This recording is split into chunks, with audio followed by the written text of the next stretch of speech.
Interactive Wrestling Radio.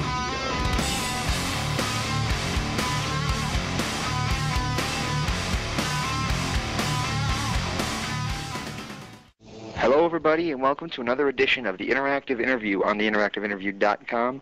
I'm James Walsh, joined as always by Daniel Edler, with a very special guest, luscious Johnny Valiant.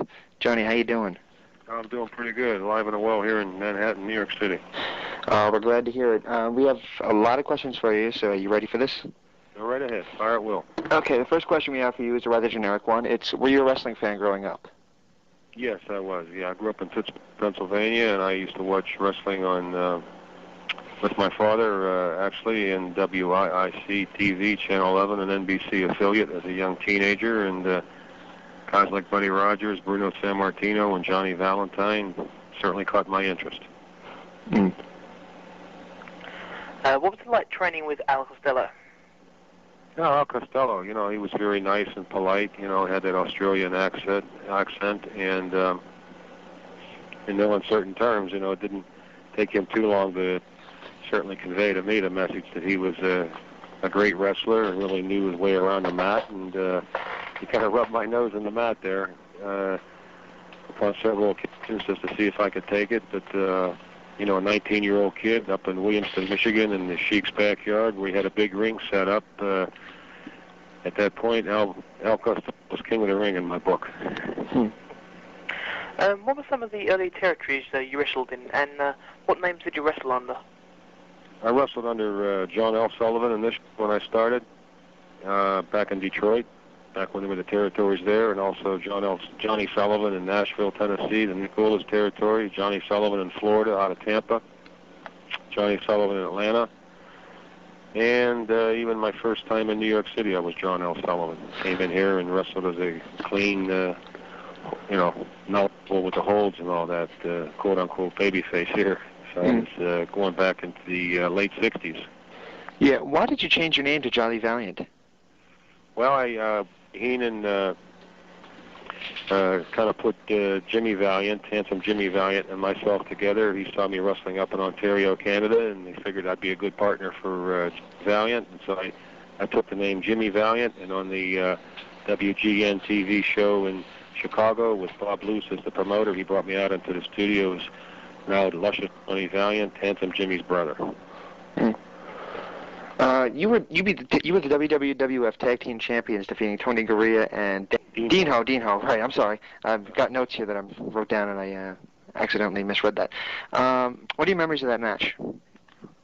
Well, you know, those guys were already over. You know, Tony Garea and Dean Ho, they were already established. They were veterans, and they were champions. This is the first time I had ever met them or really ever heard about them. Jimmy Valiant and myself, when we wrestled in the AWA there out of Chicago, we defeated Dick the Bruiser and Bruno Sammartino and won the tag team belts out there in Bruiser's territory. And we had a certain amount of momentum and everything, but then we came into New York, and that was one of our first opponents, this Ho and Garea. And, you know, they were great workers, great wrestlers, and, you know, they were really over with the fans. And I think people were kind of surprised that we beat them because they had a lot of victories under their belts and all. And, but, you know, with Captain Lou Albano there as our manager and whatnot, those guys were at a decisive disadvantage. But they were always nice guys, you know, very polite. And I think they were glad to, you know, be part of the tag team scenario with the Valiant brothers, because that get a lot more main events and challenges and whatnot, and vice versa. So even to this day, although I haven't really seen Dean Ho in years, I see Tony Garea here and there when I go down to the Garden to say hello periodically to some of the fellows that I still remember, including Vince McMahon. I always had a good rapport with Garea and Ho.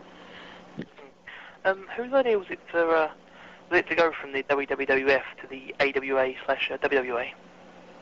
I think it was both of ours. I think it was kind of mutual, actually. We saw Andre the Giant and Vern Gagne in the Garden, and we had, you know, aspirations of going to the AWA, because back in those days there were so many territories that, you know, guys, their welcome wasn't all that well received in the New York territory. You had your runs and challenges and whatnot, and then you had to kind of move on. Not like they do today, where they stay year after year after year with a lot of times basically the same faces. But we knew that there was a lot of money out in the AWA, out of Minneapolis, Paul, when we knew that Vern Gagne was a very good and honest promoter, and then if we did well there, we could really fill our pockets with a lot of money and get a lot of probably prestige and whatnot in the Midwest, being that we from long-haired, bleach-haired wrestlers from back east, that we'd probably do pretty good there. So Minneapolis, St. Paul, the AWA, always had a very, very good reputation that, unlike New York, you wouldn't have to wrestle 30 days a month to make your money. You could do it in 20 days, and they flew you everywhere too. So we went to Fargo, North Dakota, and Winnipeg, and Minneapolis, St. Paul, and back to Chicago and Milwaukee and Green Bay, and over Iowa and all these other places. And I thought we did pretty good. So, although our tenure wasn't all that long up there in the AWA, because Jimmy and I really weren't wrestlers per se. We're more showmen. So they put us against Larry Henning and Joe LeDuc and Pampero Firpo and people like that with the Crusher, and I kind of thought we did pretty good. So I enjoyed my tenure there. Me and my friend had a debate there, and it's not my co-host, but a friend of mine that helped us align some of these questions. If the WWA was a part of the AWA? Not to my knowledge, really. No, everything was really separate. You had the National Wrestling Alliance, and you had the World Wrestling Federation. You had the AWA. They were totally all different. And, the promotions in those days were all territorial, and they would convene like yearly, I believe, in Las Vegas, and have a convention with all the promoters and whatnot. But everything was very, very distinct. They would interchange talent. That's how talent was distributed in those days. Talent was exchanged and whatnot. But a lot of fellows would stay in their own territories, maybe because, especially in New York, they used bigger type athletes, especially the villains were always the big kind of guys. Whereby the AWA basically were more wrestlers, guys like Billy Robinson and these kind of people, the Gagnes and Billy Red Lions, and these kind of people were great wrestlers and that. But then again, they didn't or wouldn't fare all that well back east. Dan, would you like your question there, but you have to understand, even like in those days in Tennessee and whatnot years ago, as a young fellow starting out, a lot of the guys were under 200 pounds or so in Tennessee and whatnot. They were great wrestlers, and they'd literally cause riots when they do wrestle, but by today's standards, they'd be too light. What are your memories of working with Tito Santana and Ivan Putski?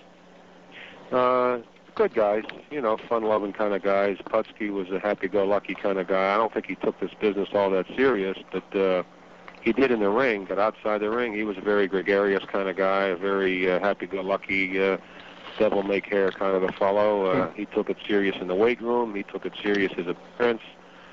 He took his money serious, and he was always a friend, a decent guy. He and I kind of got along pretty good, and he's easy to wrestle because I was totally the opposite of him with the blonde hair. I even nowadays look at tapes that I see periodically of myself in a single match with him in the Garden, and the people really got behind that Polish power. Tito Santana, either as a single or tag team wrestler with Tom Zink, or a lot of matches he'd have against Greg the Hammer Valentine, a single match. Very, very great performer, always in tip-top shape. Pretty darn good on the mic as well, and a good-looking kind of guy. So he was a real purebred type athlete, kind of a May type idol, I would have to say. Real pure athlete, not an ounce of fat on him. So he was always in shape and gave 100%, and I really don't know what he's doing these days. But, he's the type of guy that would still fit in today. Some of these other names that I've mentioned, I really wouldn't see them fitting in by today's standards, but I think Tito probably would. You had a lot of great managers, including Bobby Heenan and Captain Lou Albano. Do you think a manager assists your character? Sure it does. Yeah, it presents a whole different spectrum to a match. Whether it's a girl out there as a distraction, or maybe she's going to have a guy a foreign object or something, or act as a distraction or whatnot. It presents some interesting things, both in interviews and as well as the appearance, and the whole scenario and atmosphere of the match is affected by a manager, even if he doesn't or she doesn't do anything, which they usually do. It also makes it easier to, come up with different outcome match. There's always that interference, that disqualification, that whatnot, that a promoter could intertwine and bring about in the results of a match. So a lot of the managers years ago, like Wild Red Berry and the other ones, Bobby Davis with Buddy Rogers, basically a lot of these guys, I'm going to say Wild Red Berry especially, were given to guys that really couldn't talk all that well, like Gorilla Monsoon. At the time, he was the Manchurian Giant and all that, and supposedly couldn't talk, so they had Wild Red Berry managing him and Hans Mortier before him and whatnot. So, managers were usually given to guys that couldn't talk. They're really all that well on television, actually. In person, perhaps they could, but for some reason, some people are more gifted to talk, wrestlers I'm talking about. So they would use a manager there about both a different dimension as well as TV purposes to get the guy over, Even the Grand Wizard certainly comes to mind that would, really serve as one of the great managers as well. Louis Albano was different than all of them because Lou was a rough and tough type street guy with a beard and smoking a cigar and, a couple shots of whiskey in him. And he was an active wrestler, where a lot of these other guys weren't active wrestlers. Lou, not the greatest of all wrestlers, but he was an active wrestler, and 260, 70 pounds, he did, bring a lot of physical appearance to the plate there, Do you feel there's an absence of male managers these days? Yeah, I think so, yeah. I don't know why. I hear that quite often, but it's just they've gone down a different dimension. I watch matches with Eddie Guerrero and Benoit and all the other great wrestlers, and they probably don't need a manager, but I actually think maybe it would be good at different times, but, it was always the old scenario that the manager trains the guys and that the manager takes care of their business that matters and all that, but none of that was ever true, but it was strictly for TV purposes, but yeah, there's probably is a lack of that today. A lot of the fellows do their own talking nowadays of the names I've mentioned, and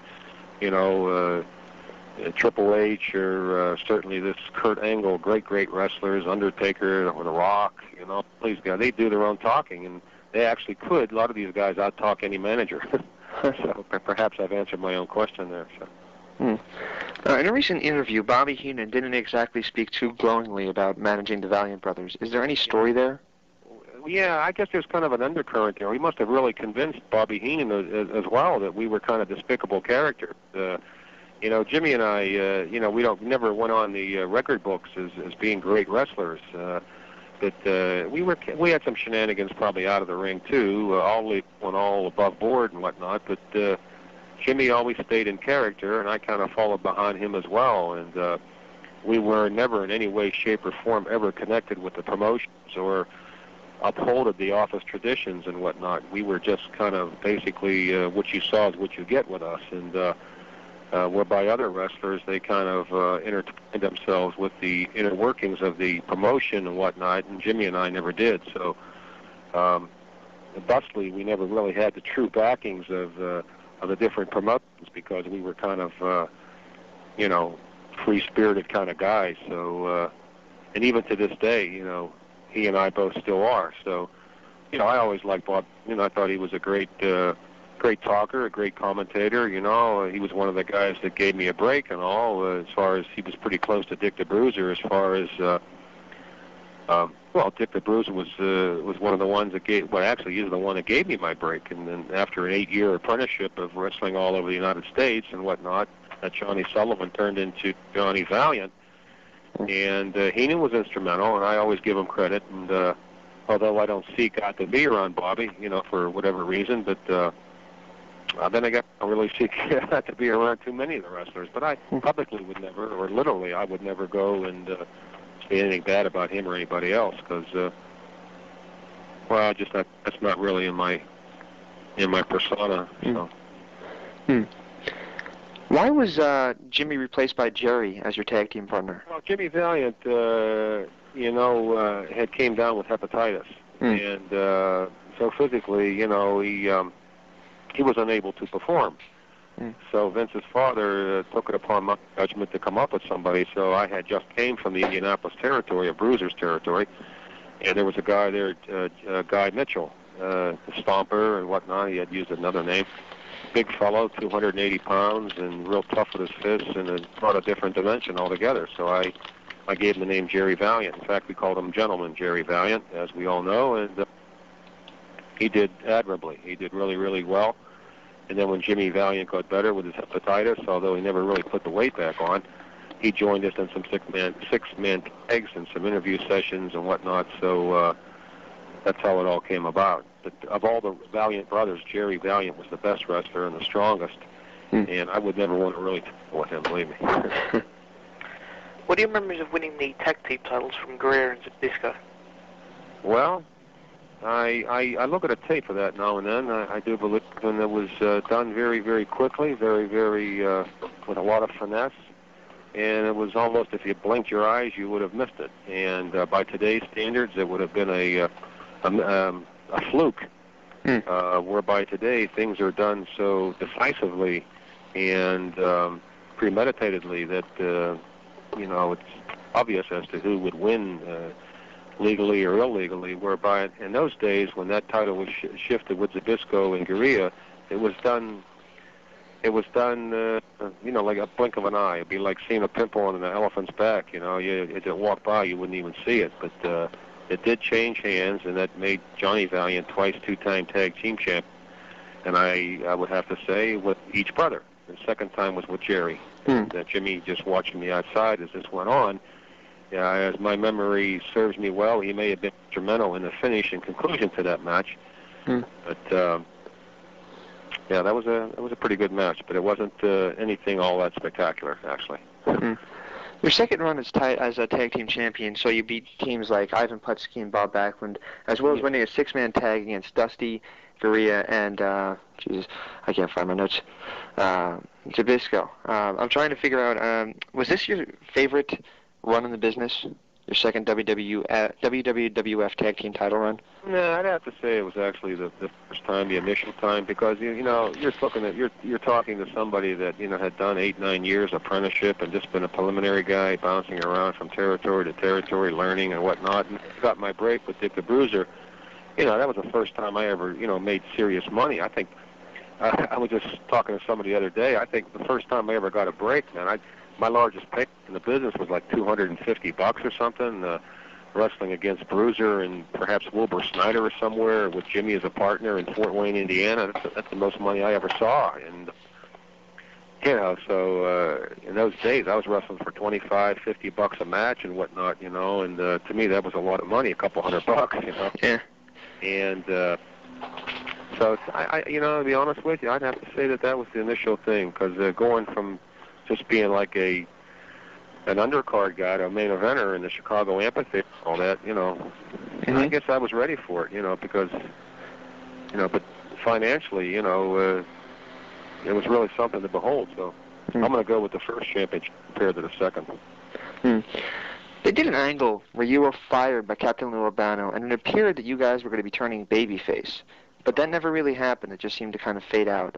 What happened there? Why didn't that ever really come to fruition? I think he had known that the Valiants had kind of ran their course or something, and I think he kind of thought of the demise of us, where we would be leaving the territory soon. So for professional reasons and for his career reasons, he wanted to just divorce himself from us because he wanted to go on to another team. It could have been the Blackjacks or the Samoans or whatever. In fact, it could be the Samoans.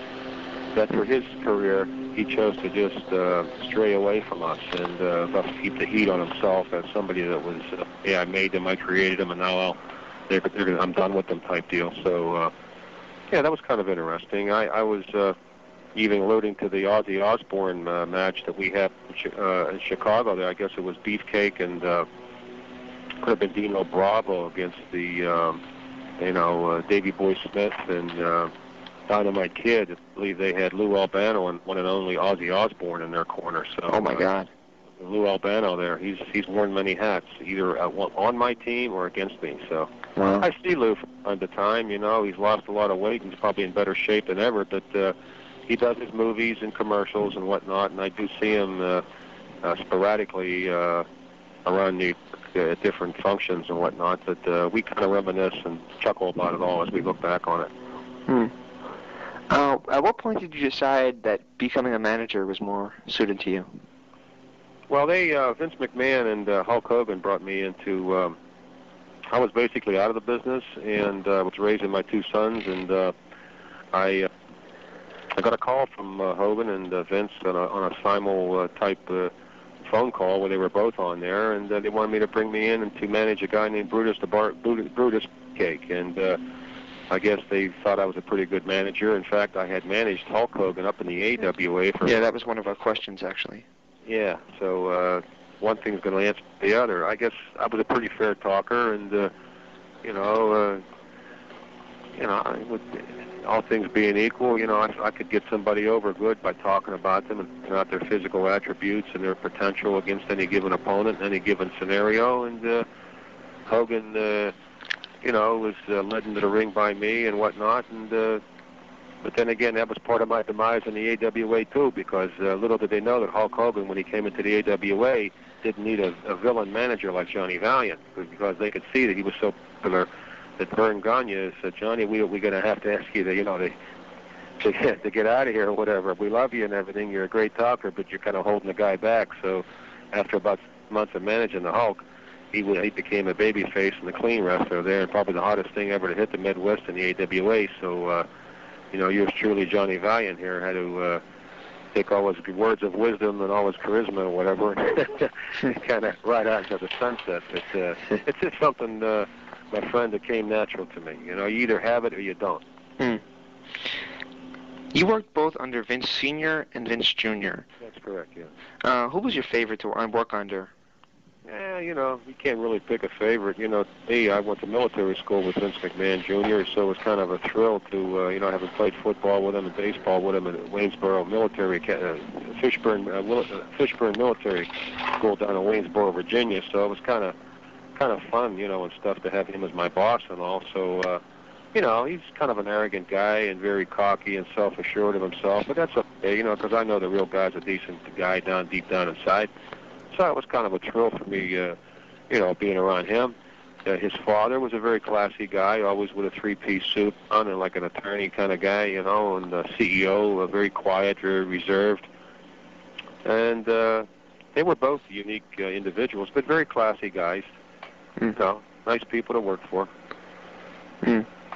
What was the circumstances regarding your leaving the WWF? And I believe it was 1987. I left. Yeah, I was kind of surprised there because I kind of thought I'd be involved with the company for as long as I wanted to be, but to my chagrin and whatnot, I was kind of marched out of there. So it kind of was.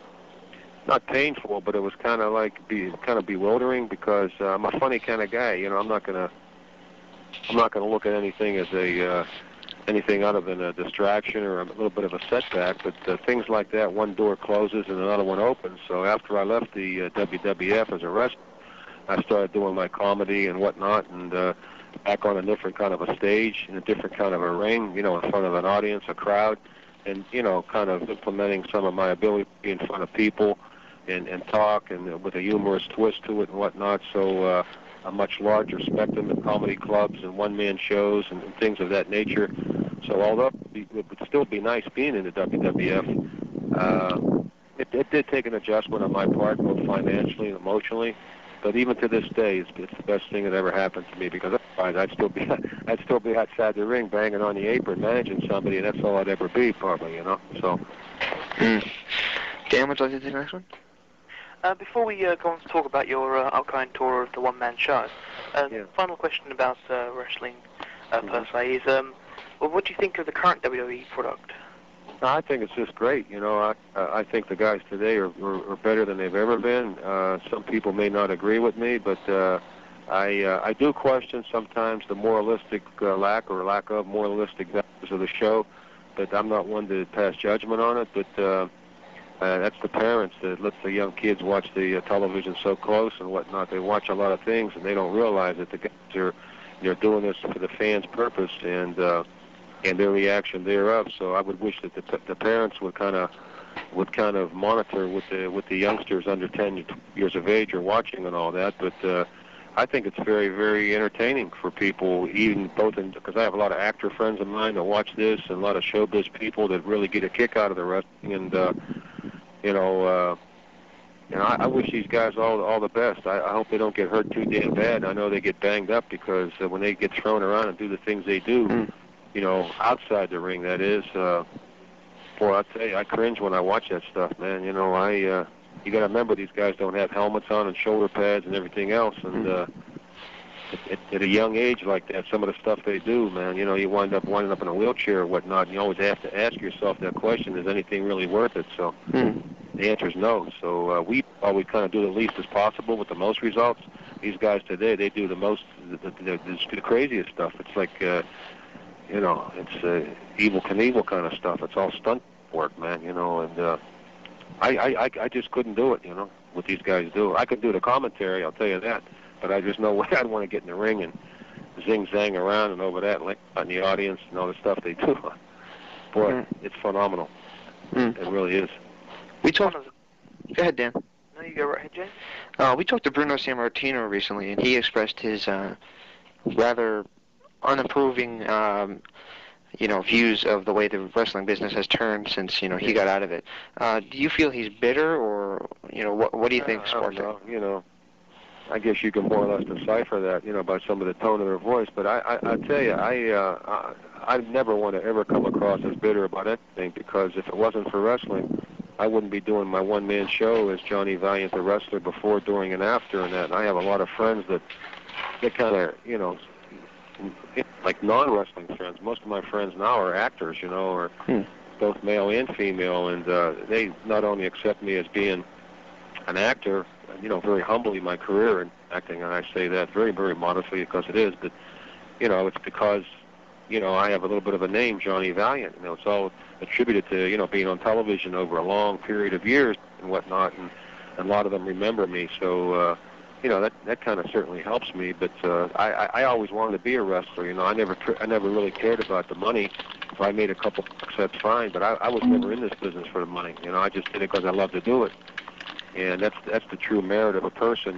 So I hold no bitterness and no resentment about anything. And nor should anybody else, man. That's how I feel. It's like going to the racetrack. Don't get mad if you see people betting, because that's what it's all about. And you know that when you're into it. So. It's my call what people do today. I sit there and I'm basically a fan the same way as I started back when I was telling you and watching with my dad. I watch it now here and there on these papers and whatnot. And, man, I kind of really enjoy it. There's not everything I agree with. Right. But, hey, that's not my call. So talking about earlier about your one-man show, can you give us some more information for the fans?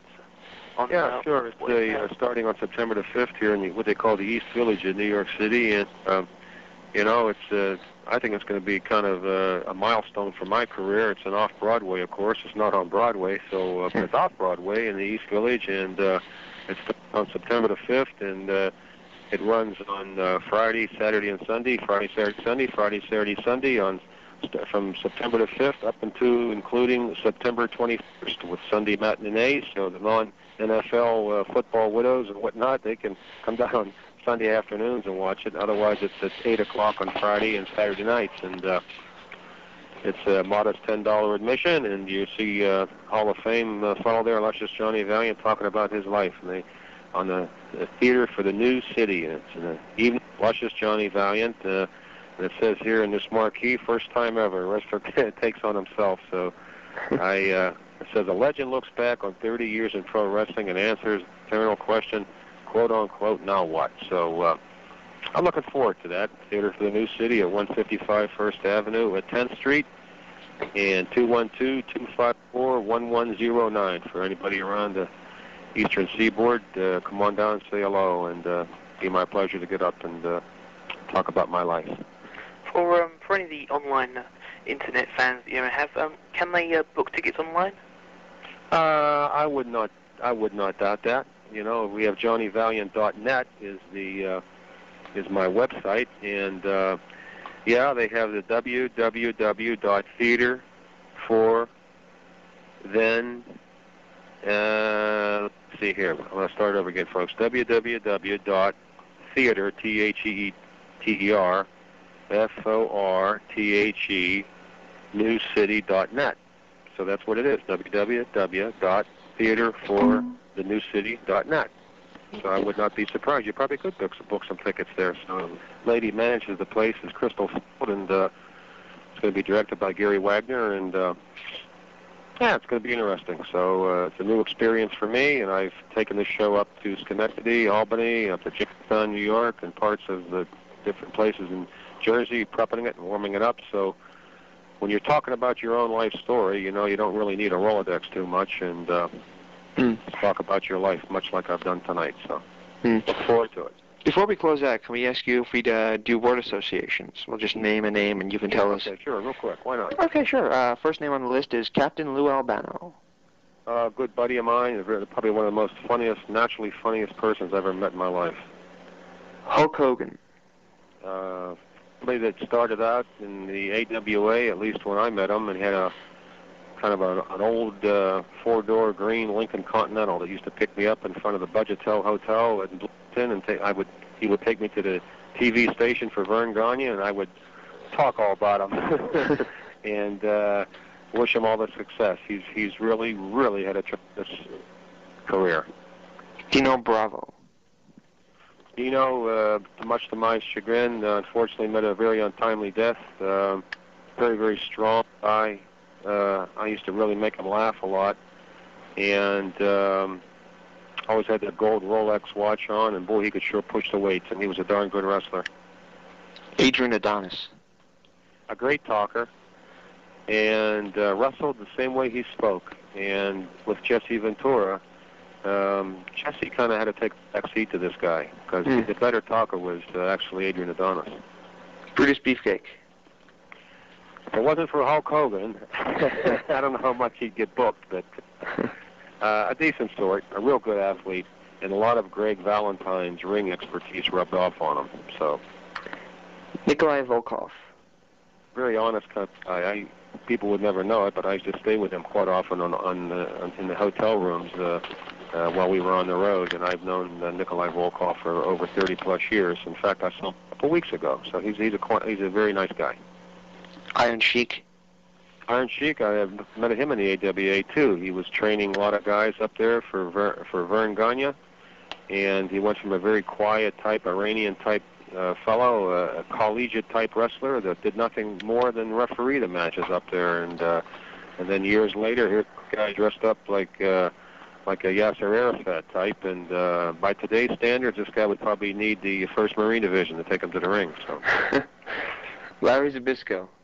Larry Zbyszko, a Pittsburgher. I remember he worked at a place like Walmart, retail store, and San Martino broke him in. Larry was a great high school wrestler and loved the business, probably still does, and has a high-pitched voice. And I've often said that only a dog can hear his voice. It's so high-shrilled, but a great wrestler. Jimmy Valiant. Jimmy, the business came very, very easy to Jimmy Valiant. He's very flamboyant, both outside and in, and wasn't that great of a wrestler, but he certainly made up with it with all the smoke and mirrors and whatnot of his facade and persona. And he had set a very high precedence in this business, and he, Mr. Showman, I just kind of follow his man. Jerry Valiant. Jerry, I complimented him earlier, although I don't really stay in touch with him too much, unfortunately, but very, very honest gentleman. And a big, tough guy, a good father, a good husband, and an honest guy. And if you ever got into a jackpot somewhere with anybody in a bar or a freeway or whatnot, he'd be somebody you'd want on your side. Evan Ginsberg. Very honest fellow with a lot of imagination, and more so than that, has a lot of confidence in Johnny Valiant. And if it wasn't for him, I probably wouldn't be working that much. And finally, this is the last one, Vince McMahon. Junior. Vinny Jr., somebody with a tremendously amount, I could not emphasize the amount of imagination he has, nor could I probably concoct a list of the people that he's helped, made, and created. And for all the big stars that you've seen, you must be aware that he's created every one of these. So And I cannot believe how great a wrestler he is and the guts that he has to go flying around that ring, even himself, because with his money and his probably multi-millions and that, one would want to know. It's like George Steinbrenner out there crashing into the center field wall to chase down a fly ball. But I take my hat off to the guy, and you do have to respect Vince McMahon. At least I do, anyhow. Well, once again, is there anything you'd like to say to your fans? Yeah, thanks for all the attention over the years. And people often come up to me at autograph sessions and whatnot, and they say thank you for all the entertainment and whatnot. And I'd say you're thankful. You're quite welcome, because to me that's all it was all about. It was all about the entertainment factor. I never ever wanted to show that I could wrestle. If I did, that was by accident. But it was all for the fans' enjoyment. I hope they keep watching and enjoy the game. Well, I'd like to echo those sentiments by saying thank you for all the memories that I have, and thank you very much for this interview. We really appreciate it. You're quite welcome, and my hello and good night, and as it is here in New York, to all our fans, even overseas, and here in the continental U.S. as well. Good night, and everybody, God bless, and have peace everywhere if we can, okay? Thank you very Thank you also very much. Thank you, too. Stay tuned for more from the interactive interview. Enjoying what you're hearing? Be sure and check out WrestlingEpicenter.com on social media at Facebook.com/WrestlingEpicenter, on Twitter at James Epicenter, and of course, WrestlingEpicenter.com for 24-hour news updates, our interview archives, and all the other information you've come to expect from the Wrestling Epicenter. This is Bob Backlund, and you listen to Interactive Radio. And sit up straight when I'm talking to you.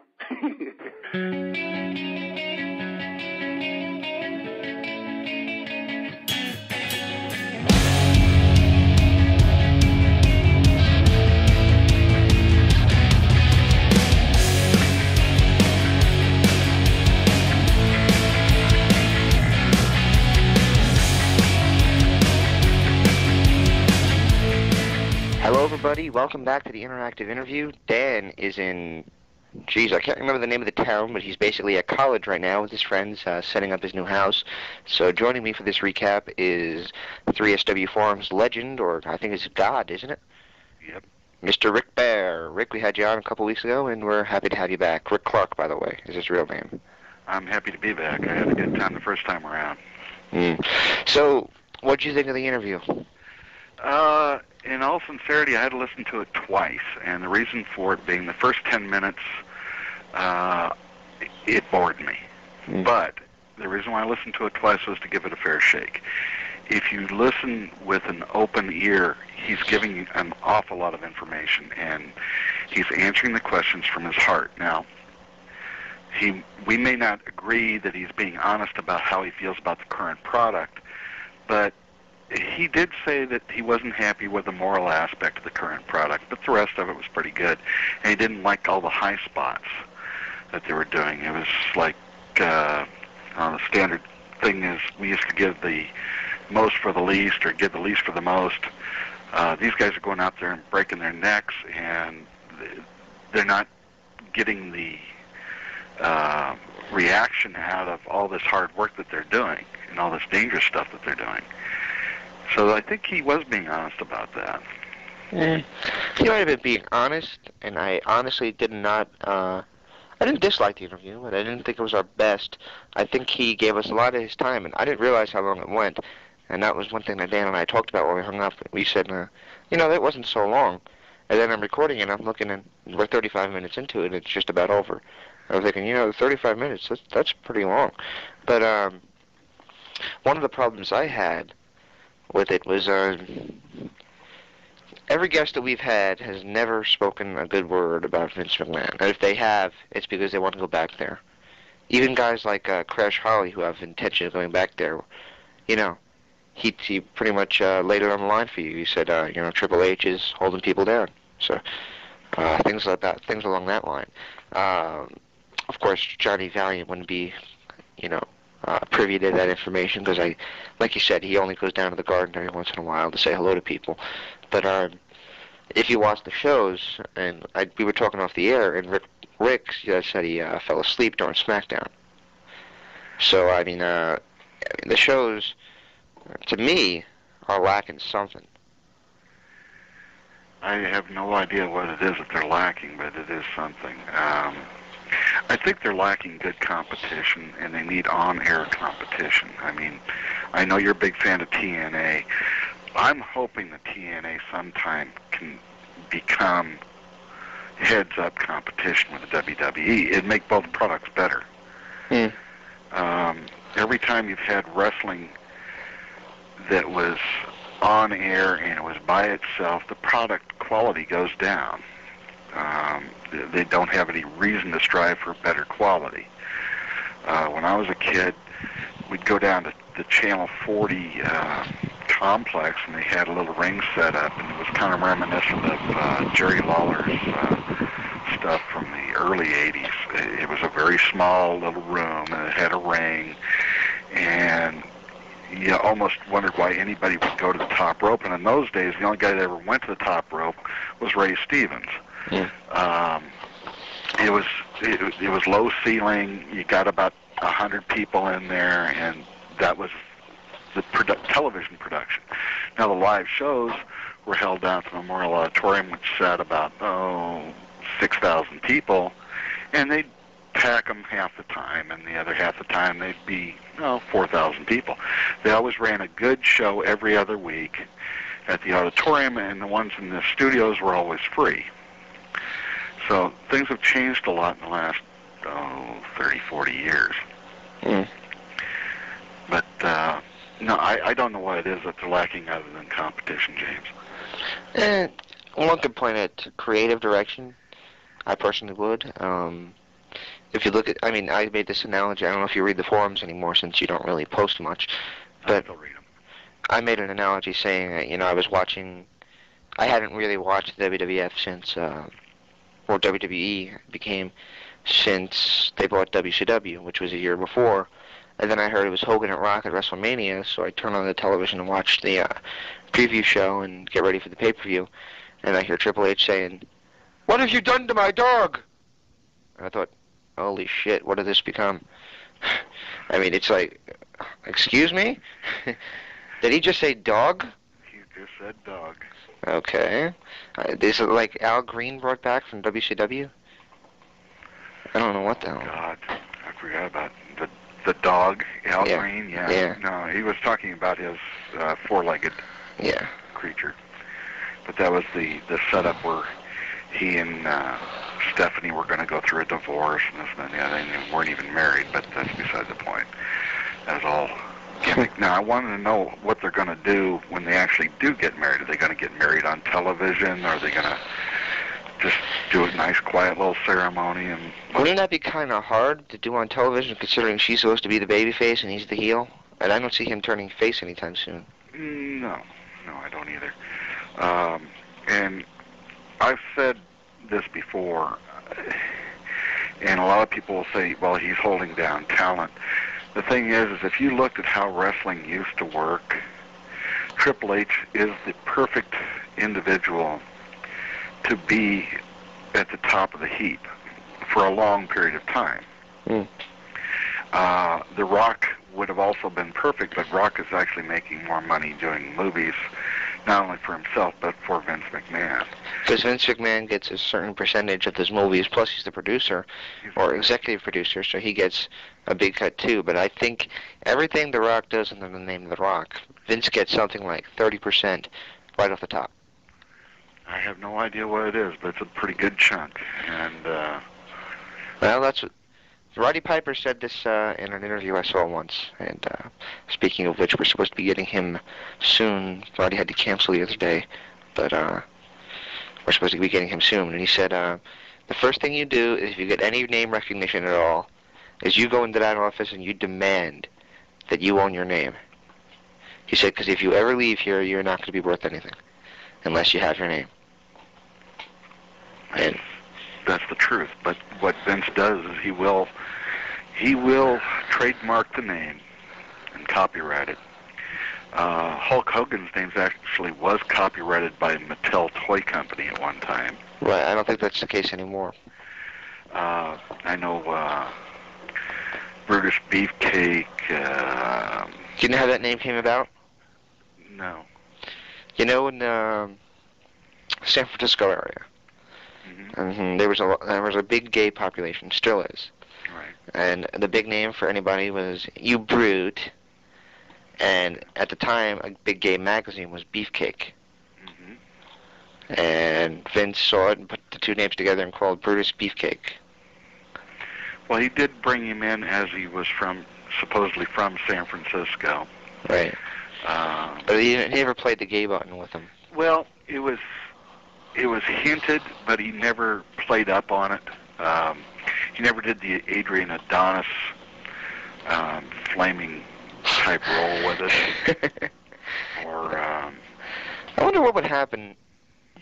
I was talking to somebody earlier, and they were talking about how, maybe it was Johnny Valiant, now that I remember, about how good Adrian Adonis was compared to Jesse Ventura. I think, it was Johnny Valiant that said it, yeah. It was Johnny Valiant, yeah. There was no comparison. Keith Franks was a much better wrestler, much better entertainer than Jesse. Jesse was flamboyant, but Jesse, how do I put this? Jesse would be like watching me wrestle. I mean, he was a big lumbering guy, and he didn't have great moves, but he was flamboyant. He did fair mic work, and then he carried on the mic work after his career was over because of the blood clots in his lungs, into doing announcing, and then he was an announcer for a football team, and then he was, he did his in this ranked second worst show of all time, the XWF, or XFL, I should say. I always get that confused with XWF. It's XFL. Right. Yeah, that was just that was one of those Vince McMahon thinking that he's bigger than he is type deals. Well, it was Vince McMahon trying to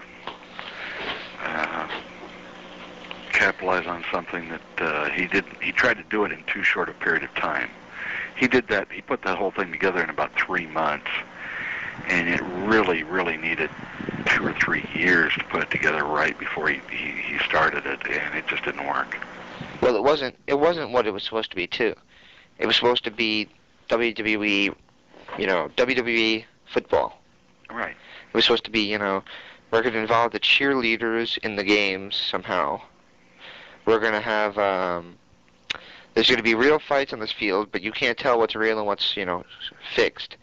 Right. I mean, first of all, I thought the idea was stupid. But that probably would have worked better than, legitimate football, which I assume it was. I mean, I don't know if any of the games were rigged or not, and I think a couple of them might have been, considering they were monstrous comebacks. But I'm just saying, if you remember, they kept hinting that it was going to be this WWE meets pro football. And all it really was poor quality football with camera angles that you don't get on other channels, but there's a reason why you don't get it on other channels. Right. Because, statistics prove that the side angle view is what people like best. And they had the idea of putting it in the back. And that just doesn't really work. Well, they also played up more to the cheerleaders than they did the football. Right. And if you look at the football was structured very similar to when they ran the strike several years ago in the NFL. They brought in an awful lot of people for that. In fact, Coco Beware was one of the people that went back and played football. He played in the XFL? He played in the NFL on the during the strike. What year was this? Oh God, I don't remember. It was about 10 years. No, it was about 12 years ago. Right around 1990, somewhere around there. And Coco Beware came on television, and at the time I think he was wrestling a Stagger Lee. And he said, yeah, I'm going to go play professional football here because of the strike, and they brought him in on the strike. And what they did was they structured the XFL, at least on the pay structure, very similar to the way they did it on the strike. They paid them by the game with an incentive to win the championship, a get into the playoffs was one incentive, and then to win the championship was another. But I mean, those guys were making like $2,500 a game, which by pro football standards is like paying somebody minimum wage. Right, I understand that. It doesn't even meet the minimum of pro football. Well, I might be a little extreme in this view, but the other day, probably about a month ago or so, they had an exhibition game, and I can't remember the teams we were playing, but there was a lightning storm right above them. And I'm thinking to myself, you know, you guys are getting paid $10 million to play a game. Risk getting struck by lightning. Earn your money. But I know that's a little extreme. That's what I was thinking. Well, there are very few of them that would get that kind of money, but I understand your point. Right. It's like the more money they make, the less risk they're willing to take. Well, of course, you want to hold out for that $10 million for one more year. You want to make sure you get that. You know, you're not going to want to get hurt and end your career when you can play less hard and get that money one more year. You know, I mean, that's $10 million. That's $10 million more dollars. You know. Well, the other thing is the average longevity of a professional football player is 4 years. Yeah, but I've seen them. Some of them last quite a long time. Oh yeah, you'll get guys like George Blanda that'll play 21 years right. or more, and you'll get guys like Montana who played I don't know 15 years or so. 15. Dan Marino's going on, or Freezy. I think he's going on 20 years. He's 40 years old, so he's 18 years into it.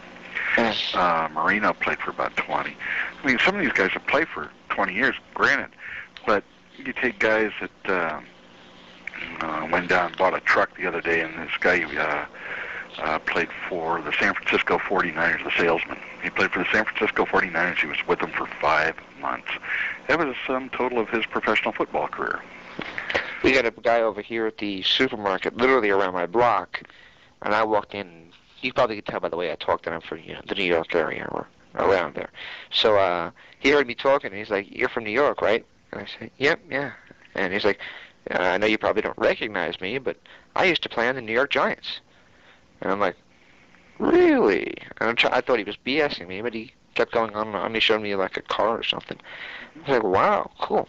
But I couldn't remember his name, and I'm just saying that now, instead of being a football player now, he's cutting meats at a local deli over here at the supermarket. Got a guy here in town, he owns a hamburger joint. He's owned it for 20 plus years, okay? And he's about my age, so I mean, he opened it when he was in his early 30s. He played in the NFL for I think 1 year, and I think he played in the CFL 1 year, in the World Football League for a year or something like that. And he's changed the name of his restaurant from the Ground Round to Nosworthy's Sports Museum or some darn thing. I can't even remember what all it is, but his name is Dale Nosworthy. Now this guy, he probably played a year here and a year there and a year there, and probably played second string. But it just goes to show you that they're the average guy that makes it to the NFL. He's going to play a couple of years, and that's it. Mm. And they're going to try to make as much money as they can. And try to establish a name, too, so you have to play off that for the rest of your life, too. Right. And, well, it's like I can't even remember the guy's name that was the Heisman Trophy winner that went and played for a year or two, and then he was done, and then he went and made some movies, and he wasn't much of an actor either. Bo Jackson didn't play very long. Bo Jackson had it big for a while, but then he got that hip injury, and he was not the same afterwards. Right, and you go out there and you get banged around, and oops, there it is. So yep. They make a few good years with a few good bucks, and then they either go into professional wrestling or open up a restaurant or do whatever they're going to do. That was something that, I'm sorry to keep cutting you off, but that's okay. I was just thinking about what you said, and now I'm thinking about baseball and Dale Torborg. And I think he said it on the interview, that he got hit in the face with a pitch, and that's what ended his career. Yeah. Well, what I'm trying to figure out is, if you got hit in the face with a pitch, how come you can wrestle but you can't play baseball? I guess it's a different kind of... Well, if you look at guys like, Ed McDaniel, Wahoo McDaniel. Yeah. He played for the New York Jets and several other teams. And he wrestled until he was about 90. Yeah, well. See, I saw an indie show. 2 years before he died. I have an indie tape somewhere in my house. Don't ask if anybody's hearing this and they're going to go on the forums and merchandise and ask me for it. Please don't, because I honestly probably couldn't find it if I really wanted to. But it was Wahoo McDaniel against, I'm going to take a wild guess and say Tito Santana from an indie show. I'm guessing about 95, and Wahoo looked good. I mean, I was looking at him like he doesn't look that bad, but he must have been. Judging by his age, he must have been mid-50s or 60s at least. Well, his first match was in 1961. I'm trying to think. He played, well, he went to the University of Oklahoma. Okay, now when he played football, he played for the Jets, the Oilers, the Dolphins, and the Denver Broncos. Mm-hmm. And let's see if I've got anything on. Oh, God. Anyhow, now Wahoo is a very interesting individual, and he found that he liked football, but he loved wrestling. And he was one of those guys that lay in the bed in the motel room and watch football tapes all night while the guys were out partying. And kind of like me in high school. Yeah, he wasn't into the party scene. He was a true student of the game. Right. Well, I'm kind of along that vein too. I mean, before we do an interview, I used to sit down and watch, go through my huge collection of tapes and watch some highlights of them and watch some, lowlights too. I mean, I try to find some good questions. And if you heard with our Randy Savage interview, I mean, I watched so many tapes on him before. I mean, I had made a Best of Randy Savage tape, so I already knew it. So I just watched that. And some of the questions I pulled up, he even remarked that they were good questions. But they were great questions. Yeah. You did a good job on, you did a good job on most of these interviews. Some of them are a little bit tough because some of them are like pulling hen's teeth. They're yeah. Well, some of them... You'll throw out the question. They don't know how to respond all the time. Right. Well, I think the only time I really encountered that was Glenn Gilberti. He really didn't... I don't know if he didn't know how to respond to the question or if he just didn't want to respond to the question. And when you go back to it, some of the questions I asked him, he didn't... he really tried to cover his bases pretty well. And, but then at the same rate, he goes into the word associations and you say names like Vince Russo, and he calls him an idiot. So, I mean, like, well, then why wouldn't you say anything like that during the interview instead of just saving it for the word associations? Well, he probably didn't think of it to do it. I mean, Russo, everybody in the forums knows my opinion of Russo. I think he harmed the WWF and he killed the WCW.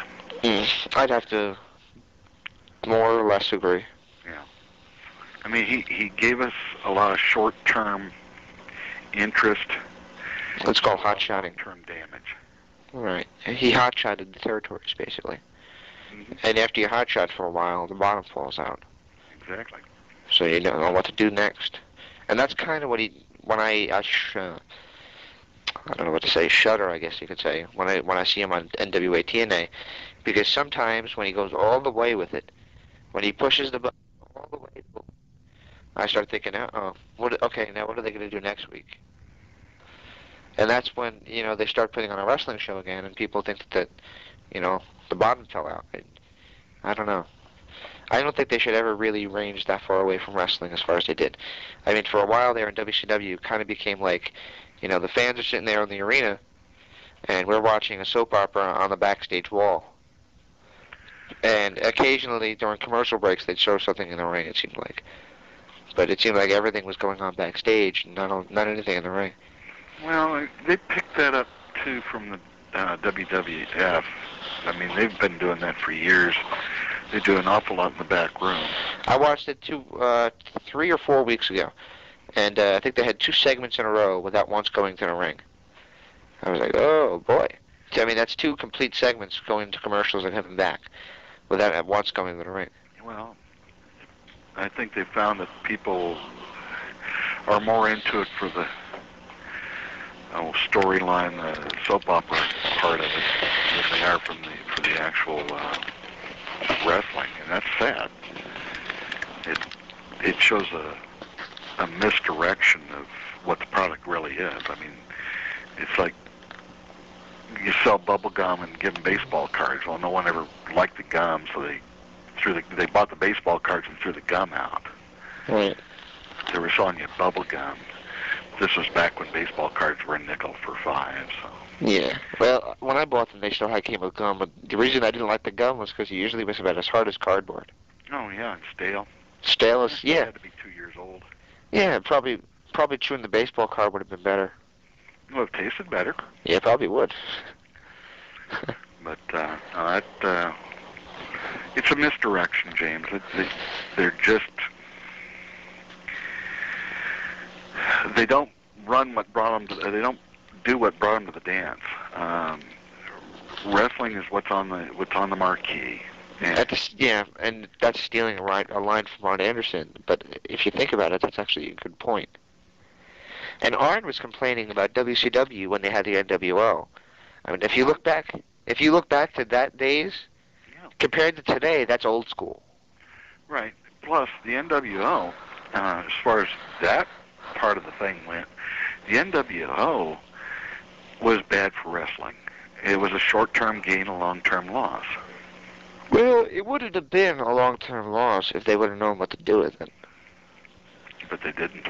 Right. That was the problem. They had the hottest storyline in wrestling, and they're thinking to themselves, how can we milk this? And I was talking to some guy in June of 1997, when it was nearly a year old, and he's like, well, I think they should start winding it down. And I was saying, nah, it's probably got another 6 months in it or so. And we kept going and going and going. And little did I know, a year and a half later, it's still going. And it's not that I didn't like it, because I was a fan of it, but they had split it up into two factions. It was Kevin Nash's Wolfpack against Hogan's Hollywood group. Right. And there was never a payoff there. I don't know if it was egos clashing between the two or what, but there was never a payoff to make that happen and make there be a match like, okay, now this is it. It's Hogan's team against Nash's team, and only one team will be the real NWO. Exactly. Do that. But they never really did that. And then Hogan retired and started doing his presidency thing. I wish he would have won. That would have been fun. Could you imagine us attacking Iraq and Hogan cutting promos?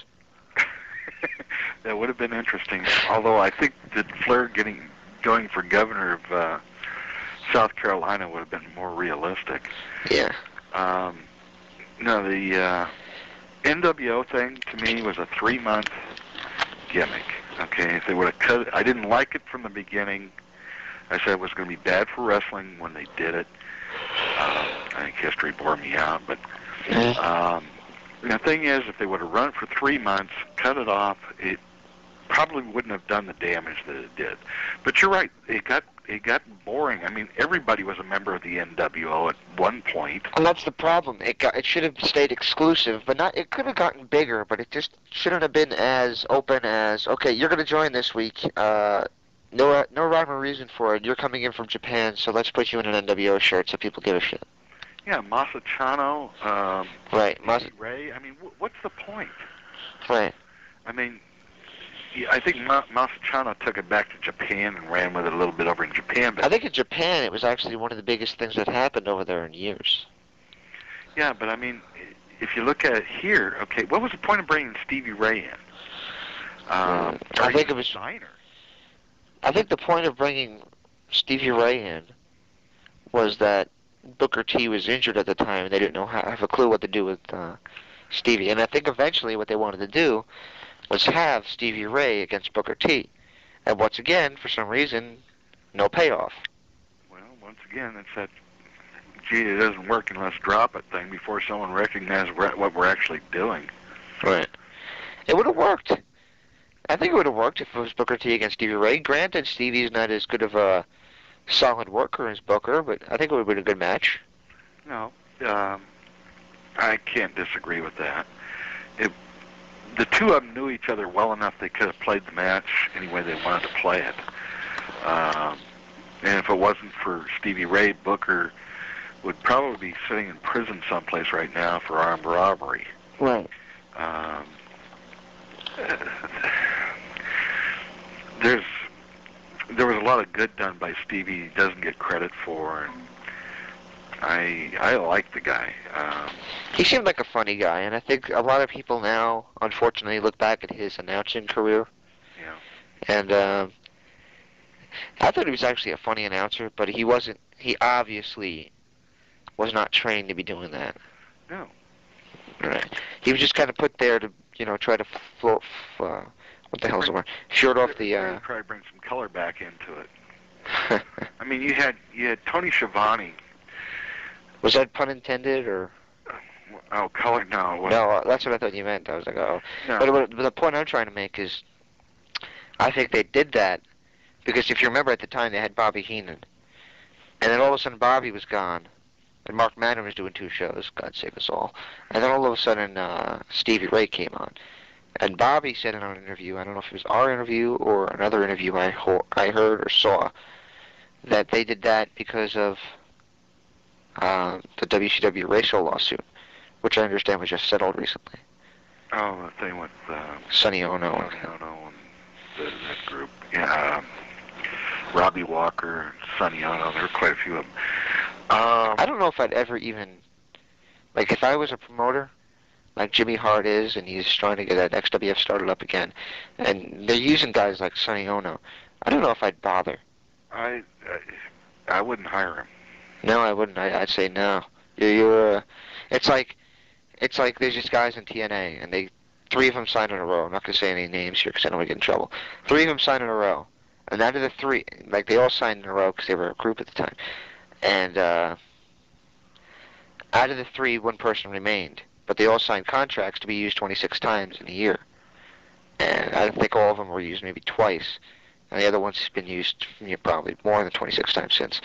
What I'm trying to say here is, I mean, if they wanted to, they could probably sue and get their money. Get $200, 26, it's $5,200. They can get that, right? And get their money out of the contract. But if they did, they'd be shooting themselves in the foot.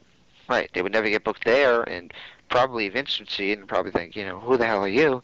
And that's it. You're not getting anywhere. Well, to me, if they signed to use them and they guaranteed them the money, they should pay them the money whether they used them or not. All right. I don't think anybody's going to say anything, though. Yeah, I made some comments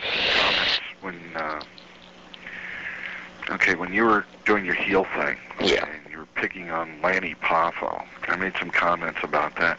I mean, WCW was paying him $75,000 a year, and he never wrestled. I don't think I ever saw him once on TV, not even on their B shows.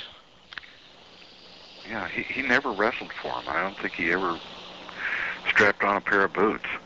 And it may have been something to bring Randy in. Okay, fine, you're going to give my brother a contract too. It doesn't have to be much or something. I don't know. Do you have any idea how old Lenny would be? He's close to my age, but let me see if I've got something on Lenny. Would he be a few years younger than Randy or older? Younger. Younger than Randy. So that'd make him actually younger than I am, too. Let's see. So that's what confuses me, is that, he was a great talker. He was a great talker. If I remember, he had a good look, but that doesn't necessarily mean he did at the time. Because if you think, another thing that I said on the forums recently, I've been paying attention to the forums far too much recently, but another thing I read on the forums was about Brutus Beefcake. Right. And how jacked he was in 1998, 1999 as the Disciple. And now he looks nothing like that. Well, he's got a few years on him. In answer to your question, Lanny Poffo was born December 28th, 1954, so he's 48 years old currently. So 48, 49, and we're going back probably around, when they signed him, probably about 96, if I was to make a bet. And that'd be 7 years ago. So he was still a relatively young guy. He was around 40. Mm-hmm. He probably had some, miles in him. You probably could have gotten a few miles out of him, yeah. But no, Lanny actually was wrestling before Randy was. He and his dad had the promotion going, the old ICW promotion. And in fact, he and Randy got into several heated confrontations during that, and they swapped the belt back and forth between them, and it made for... If I remember correctly, I'm sorry to cut you off again, but is this about when they started doing things like the chicken wire cage matches and things like that? Oh, God, the chicken wire cage match goes back into the 60s. Yeah, but I think Randy was involved in some of those. Could be. I remember seeing a tape of it, and I could have sworn it was Randy against... maybe it's Lanny. Randy's 2 years older than Lanny. Randy's birthday is November 15th of 52. So he's going to be 51 years old here in November, so Randy's 50. And Randy's, he's got a great physique, don't get me wrong, but he's starting to look every bit of his age. When was the last time you saw him, though? Spider-Man movie? Yeah. Well, he's starting to look his age. I did see him in a recent picture, and I think that's the picture Dan used on the interactive interview, though the image does not work. Dare not tell him. It's got a red box there for Danny Doring, and it was a picture of Danny Doring and Macho Man from probably 2 or 3 months ago. And Randy, he's in great shape, but at the same rate, you can't hide the age on the face. No. Right. And if you ever heard his rap song, I think you probably did last time. Yeah, actually, I found that on... yeah, you sent that to me, actually. Yeah, I copied that off there. I had to use a little Aerosmith. Not Aerosmith, but Audiosmith, whatever. Cut work to get that off to the real audio into the show. But I thought it was rather interesting. I don't know. I can't picture Randy Savage 10 years ago rapping. Well, I think he's slowly eased out of his mind. Well, we get old. We try to do things we didn't do before. Let's see. Randy, both of them started wrestling in 73. Both Lanny and Randy did, but Randy didn't go full-time until 76. All right. And because back then he was wrestling as a spider because he was under contract for minor league baseball for the Cardinals and the White Sox. Later on the Reds and the he played for the Tampa Tarpons for a while, and they wouldn't let him wrestle, so he'd come in wrestling under a mask. How about we put this up there? If anybody can answer this, you can be on the recap. Randy Savage did a sitcom, and I couldn't tell you what network it was on, but I remember watching it, and he played Pretty Boy Floyd or something to that effect.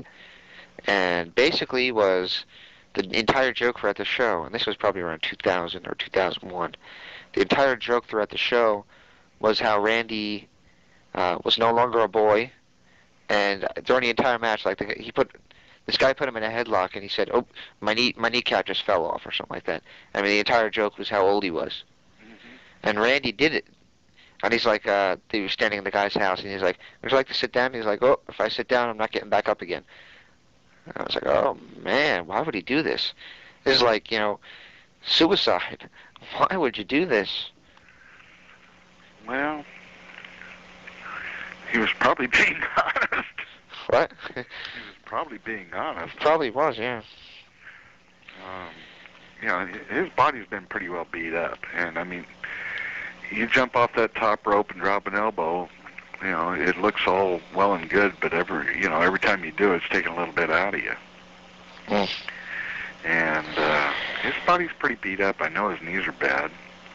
I'm surprised Kevin Nash can even walk, because he's had, 15 to 20 knee operations. He's starting to look his age, too. Yeah. Yeah, especially with the haircut. Well, I don't know why. I knew he had to get the haircut for the movie he's going to be in. But why go back to that Oz look? Good idea. It didn't work 10 years ago, and it sure ain't working for him now. I don't know. I wish I would never get my hair cut if I had that hair. I made that remark on the forums too. If I had that great a hair, I don't think I'd ever allow it to be cut. Well, maybe I paid him real good money to do the movie, but that came out before the match. That he needed to get, he'd lose the hair match because he was getting his hair cut for the movie. Plus, Chris Jericho, he's a rock star and things. He's not going to allow his hair to be cut. I mean, you knew that from before. He thinks he's a rock star. I mean, I'm not a music critic and I don't know music, but that guy's music does not excite me at all. I love the guy's wrestling. I love his mic work. I actually like him better as a face than a heel, but he's entertainment. But he is not a rock star. Well, the thing is, though, his booker probably gets him the jobs, but he's open for some pretty big acts, like Alice Cooper. Yeah. I think he opened for him recently at the Sturgis rally, which is where they used to tape Road Wild and Hog Wild for WCW. But he opened for Alice Cooper. He opened for Halford, who's the lead singer of Judas Priest. So he's open for some pretty decent acts. So, I mean, granted, it's kind of a joke act. But he really is. He basically what he's trying to do is he's trying to be an '80s metal star. Right. And to be honest with you, that's what I love. I mean, I love that kind of music, and that's what Chris Jericho loves. But he's doing it half as a joke and half serious. Yeah, and it's not. Okay, if you take the singing out of it, right? The music, for what it is not bad. The singing is not good. He does not have. Yeah. Well, I made this point on a review of the album because I don't know if I still have it. I had it at one point, and I said he sounds. I don't know if you know who you know. Not trying to be insulting here, but I know you're probably a little closer to my parents' age, so you're probably like. I'm sure I am. Yeah. So what I'm trying to say here is he sounds a lot like Sebastian Bach, who's actually a lead singer of Skid Row at one point, and now is singing on Broadway. Except he doesn't have, any range.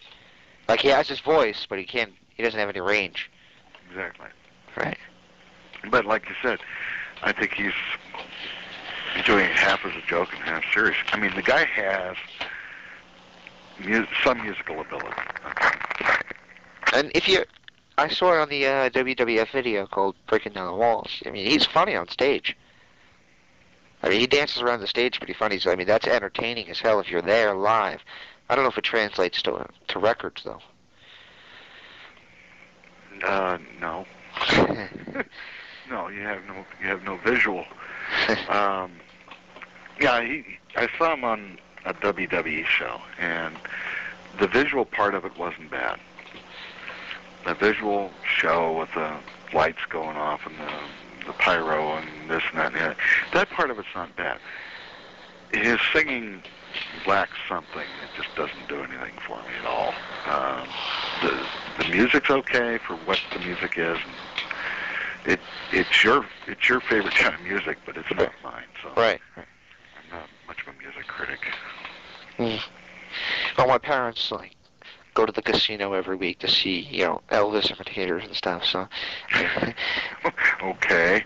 Yeah, they love 50s and 60s. So, I was listening to a group in the car the other day, and I just found it on the radio, which is rare if you find something good on the radio these days. And I left it on, and my father said, if they'd cut out the guitar stuff, this wouldn't be a bad song. And I'm thinking to myself, and the only thing about this song that I like is the guitar work. So, I mean, it's completely different, So it's he has one appreciation, I have another, and it's just, everybody has different tastes, and you just have to accept that. Exactly. Well, let's see, I turned 52 Monday, so Oh, happy birthday. Huh? Thank you. I am probably pretty close to your dad's age, so. His father's 57, so. Okay. 5 years. You guys. One of my hunting buddies, let's put it that way. Yeah. Got a couple of hunting buddies who are both 57, so. Yeah, and that's in our generation. We don't listen to rap. We don't listen to a lot of heavy metal stuff. I mean, that came along after us. Yeah. Hendrix, fine. My father actually hates Hendrix too. I like Hendrix. He does not like Hendrix. I wasn't real crazy about it, but a lot of people in my generation love the guy. Yeah. He had a lot of talent. Yeah, the thing that bothered me about him was the drug use, though. You don't want to get into that either, do you? No, not really. It was that time. Yeah. That's the only thing I'm going to say about it. It was that time, and those things happened, and it's sad because a lot of talented people died, and that didn't have to. You can go on for days on the people. I mean, you've got Morrison, Hendrix, Janis Joplin. Now, Janis Joplin, I was not a big fan of Janis. Yeah, like I said, this, somebody made this comment when I played it in this class I took. Well, I helped teach, actually. It was the history of rock and roll. And they played Janis Joplin. I don't like her very much at all. And somebody in the not crowd, but class, stood up and said, "Did she get kicked in the throat as a kid?" I was like, okay, yeah, that's a fair point. The thing with Janis Joplin is Janis Joplin was a lot like Johnny Valiant's interview. Right. I had to listen to her more than once to appreciate her. Janis Joplin had more range than anybody on the planet, but she had this gravelly voice, but she could take it everywhere. And, I mean, how do I put this? She looked like she slept in the street for a couple of weeks. Right. She'd come on stage, and she'd do this great act, and once you get past the initial screaming part of her voice, right, she had a lot of range, and she had a lot of talent, and it was just too bad what happened. Right. You know, because I don't think she really wanted to live very long anyway. Do you notice that women, when they get older, their voices get deeper? Like Cher, all of a sudden she sounds like a man. Cher's always sounded like a man. I never noticed it until recently. Okay. And then she's going, "Do you believe in life after love?" Oh my God. What happened to you? Well, if you go back and listen to some of her stuff, even right after Sonny and Cher, during Sonny and Cher, her voice was extremely deep. And well, that reminds me, I just did the laugh from Nicole Bass. Oh, God. Oh man. That's, yeah, the reason I mentioned that is because we were offered her in an interview. I don't know if I'll take her or not. I think I will. If you are, be kind, because most people have not been. Yeah. Well, personally, I watch the Howard Stern show. I'm not religiously, but if I see a wrestler on there, I'll stick with it. And some of the things they say to her, even I cringe. I'm like, oh man, why would you take that from this little asshole? Well, just snap him in half. It was not nice. I mean, they're just too rude to her, right? Yeah. I didn't like what was done to her, and I'm not big on the lawsuit stuff, but WWF or yeah, WWF lawsuit stuff. I care less about that. But when people sit there and they ridicule her and they ask her to take a genetic test to see if she's actually a woman, and you're going, holy cow. Okay, just finishing up with Nicole Bass. If we have her on the show, I intend on being a gentleman. Granted, she's not, a 5-star beauty, but we're going to do our best. And an idea we're having, I don't know if I should say this on the air, but speaking of 5-star beauties, is we're going to try something with the Nitro Girls. There's a name you probably haven't heard of in a while, so let's see if we can do something with them and maybe bring their name back out again. Because I don't know about you, but my personal favorite was Spice. Who are you trying to pick up on that? What do you mean? For interviews, I mean, you've got... Well, I really don't want to... versions of them. The original version was my favorite. My original version was my favorite as well. Then we're going to try to get anybody that we can. But the one that I'm particularly looking forward to, Spice. Interesting lady. Oh, Melissa Bellin, yes. Quite a knockout, yes. Just a very interesting woman. I don't know anything about her except that she's a knockout. What more do you need to know? Yeah, knockout, yes. What, are you looking up information on her? Well, let's see. I probably could. If you tell me she's a porn star, I might just die on the phone right now. Well, let's find out. Well, all the things that's going on, while you look up that information, I don't know how long it's going to take, but I just want to mention this. NWA TNA is going to be running War Games, or a version of it, this Wednesday night. And the teams are Jeff Jarrett, America's Most Wanted, Raven and D'Lo Brown, against Shane Douglas, AJ Styles, Simon Diamond, Johnny Swinger, and Christopher Daniels. Special referee is Eric Watts, and the guy who holds the key to get into the cage, if you remember the old school days of War Games, is Dusty Rhodes. So, check it out. That's this Wednesday night on NWA TNA, 8 o'clock Eastern. Give it a look. And if you want to wait a week after that, it's a show for 1 cent. They wanted to do a free show, but apparently In Demand said we're pay per view, so you have to pay to see it. So they said, okay, then we're charging 1 cent.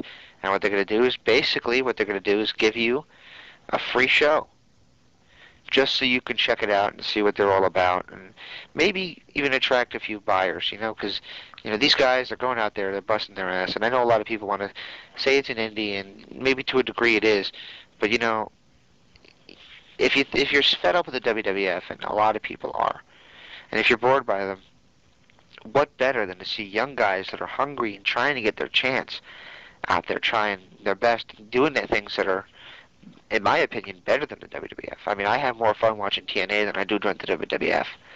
Granted, the production is good, but it's not, there's no World War III explosions like at the beginning of WWE programming, but is that really necessary? So, I mean, if you want to see a good show, check it out. Well, it goes back to how much smoke and mirrors do you really need, and how much wrestling is there? Right. First of all, on Spice, her real name is Melissa Bellin. Right. She's 5'4". She's got blonde hair, brown eyes. She was born in Meadville, Pennsylvania. She went to Westchester University and then Life University of Chiropractic. She is married. I'm sorry. That doesn't really mean anything. Yeah, she's a doctor of chiropractic and has her own practice. Other jobs that she's had would be waitress, bartender, salesperson, actress, dancer, model, personal trainer, and aerobics instructor. So she's a very athletic young lady. Yes. And do you have a birth date on her? Huh? Do you have a birth date on her? May 29th, but I couldn't tell you how old she is. Okay. Keep going. What were you saying? Do you have any? I was going to say, if you've got stiff shoulders, I'm sure she'd work kinks out. But I hate to tell you this, James, she is married. What if I got stiff something else? Wow, I'm going to get sued for that one. I'm just kidding. You mean stiff neck? Yeah, stiff neck. Okay. I'm going to bail you out of that one. Right. Well, yeah, as soon as I had to say it because it was just too perfect, but, you're just not supposed to say things like that. No, you're not. No. Okay. She's, well, a lot of the Nitro girls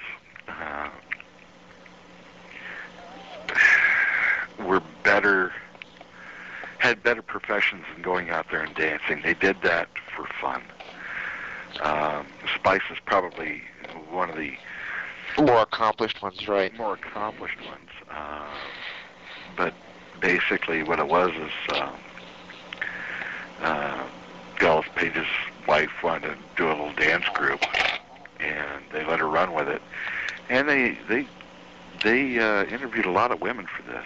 And they cashed in on it pretty well, too, when it eventually happened. That was a big thing, and I didn't even think that they underdid that. I mean, I think they could have played that to the hills. Oh, sure. And I think they ran with it pretty well, but they didn't run it to the hills.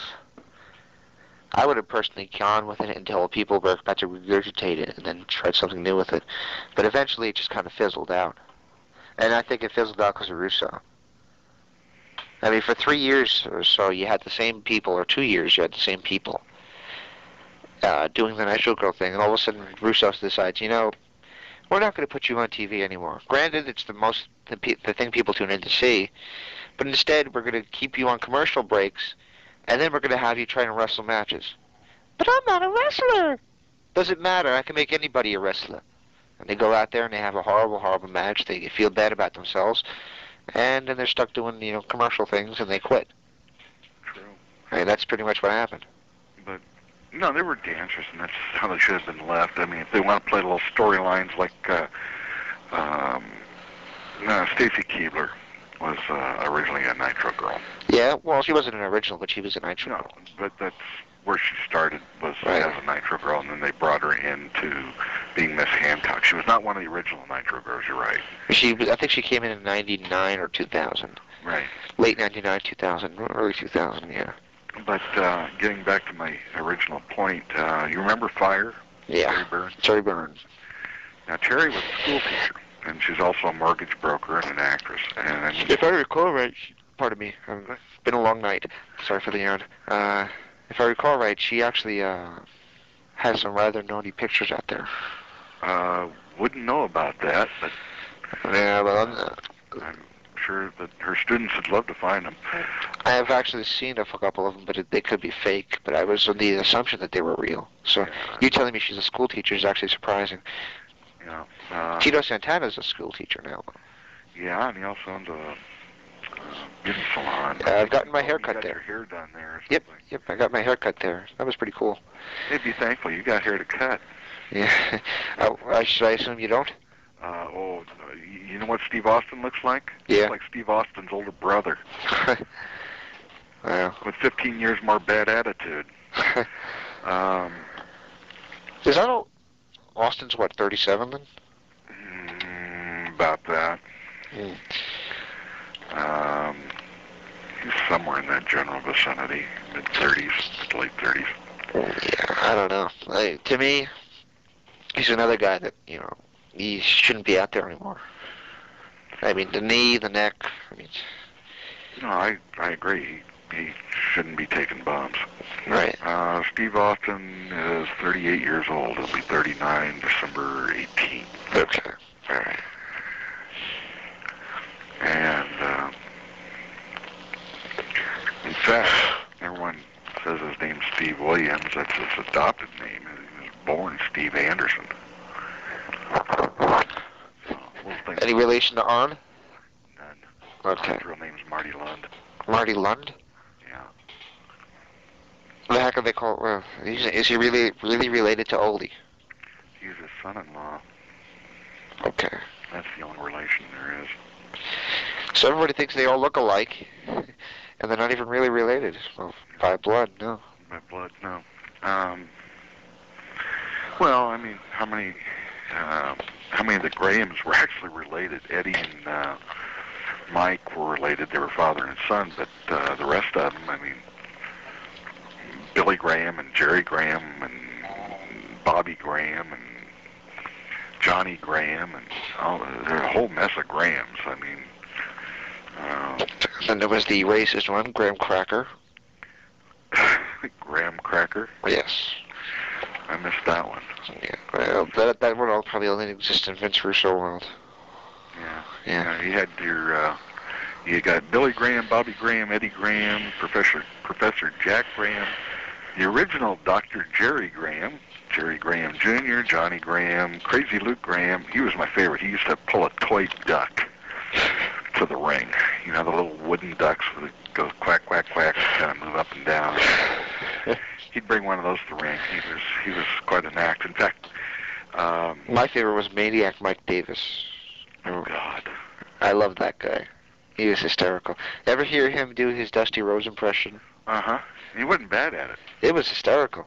Plus, in Global, he used to bring Ahmed, the guy who later became Ahmed Johnson, in a ring on a leash, which I don't know if that was supposed to be a racist thing or what, but I don't know. I always found it hysterical. Oh, God. I could have sworn that was Ahmed Johnson. It is. Well, it's Terry Norris. Yeah. Moadib, I think, was the name he was going under at the time. Let me take a peek here real quick. I think they called him the Dog for a while, and eventually he became. Well, he's Moadib, the Night Breeder, Siva, Big T, and Ahmed Johnson were the last two. And he's not active anymore? Probably not. He had some trouble with the law. Actually, before he became Big T, I thought he was probably doing a little local time just prior to that. I think he got popped for, if I remember correctly, pimping or something. It wasn't an attractive thing. And he and his wife got a divorce. It was just kind of a mess.